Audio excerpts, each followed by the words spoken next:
सभी साथियों को नमस्ते और आचार्य श्री का बहुत-बहुत आभार है। श्रद्धेय आचार्य श्री ने हमें वेद से हमारा बहुत ही और गहरा परिचय कराया, सिद्धांतों से हमारा परिचय कराया।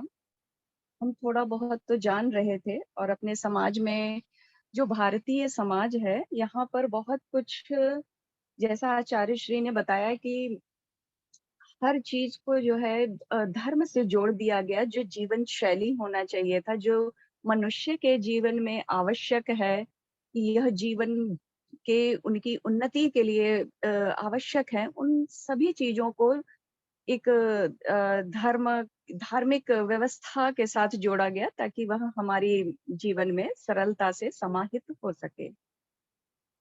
और जैसे मैं भी जो है, जो हमारी शिक्षा दीक्षा है, वैसी शिक्षा के कारण मुझे भी बहुत कई बार पहले पहल लगता था कि जो मुर्दे हैं उनको अ, गाड़ देना ही अच्छा होता है, क्योंकि वह खाद आदि बन जाएगा, क्योंकि हम जब उसको जलाते हैं तो उससे पॉल्यूशन होता है। तो पॉल्यूशन हमारा जो प्रदूषण है उससे बचाव होगा। और समय लकड़ियाँ नष्ट होती हैं, ऐसा मुझे लगता था कि वृक्ष कटते हैं, किंतु उसमें नहीं जब हम यदि किसी को गाड़ देते हैं तो उसमें इन सब चीज़ों का बचाव होगा। किंतु जब हम आचार्य सुश्रुत जी के साथ जुड़े और उन्होंने हम सभी को अंत्येष्टि संस्कार तक पहुँचाया, अंत्येष्टि संस्कार के बारे में पढ़ाया, तो हमें पता चला जलाने की एक वैज्ञानिकता जो है वह समझ में आई। और उसके पीछे का गहन जो विज्ञान था, जो साइंस साइंस था, वह समझ में आया कि जमीन में जो शव है उसको गाड़ने से उसके बहुत घातक परिणाम हो सकते हैं, जो पर्यावरण के साथ ही मानव तथा जीव जंतु तक के लिए नुकसानदायक हैं। कोई बीमार व्यक्ति है, कोई घातक बीमारी से है, तो वह जीवाणु संपूर्ण मिट्टी में और आसपास के वातावरण में फैलेंगे। वह जीवाणु, वह रोगाणु, वह नष्ट नहीं होंगे।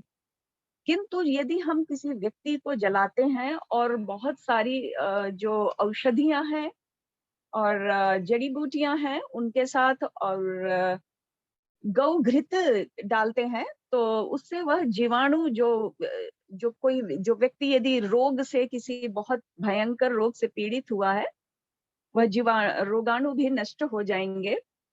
और इस प्रकार की हमें और जो भी वातावरण में अशुद्धियां हैं वह भी कम होंगी यज्ञ के माध्यम से।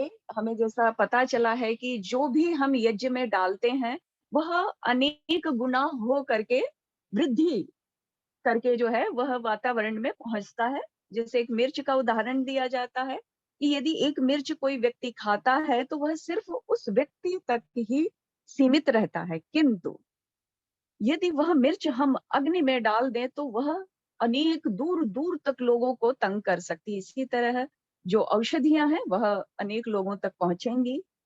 और गौ घृत जड़ी बूटियां आदि के संरक्षण का जो व्यवहार है वह हमारे जीवन में उतरेगा कि हमें वृक्ष लगाने चाहिए, हमें औषधियां लगानी चाहिए, हमें गौ पालन करना चाहिए।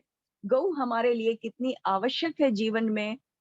वह केवल एक पशु इस तरीके का नहीं है कि सिर्फ कुछ दूध लिया या नहीं। उसका जो घृत है, उसका जो दूध है, उसका जो गोबर है, पंचगव्य हमारे जीवन में हमें बहुत आध्यात्मिक उन्नति के लिए भी आवश्यक है और पर्यावरण को बचाने में भी वह बहुत ही सहायक है। सभी को नमस्ते, धन्यवाद।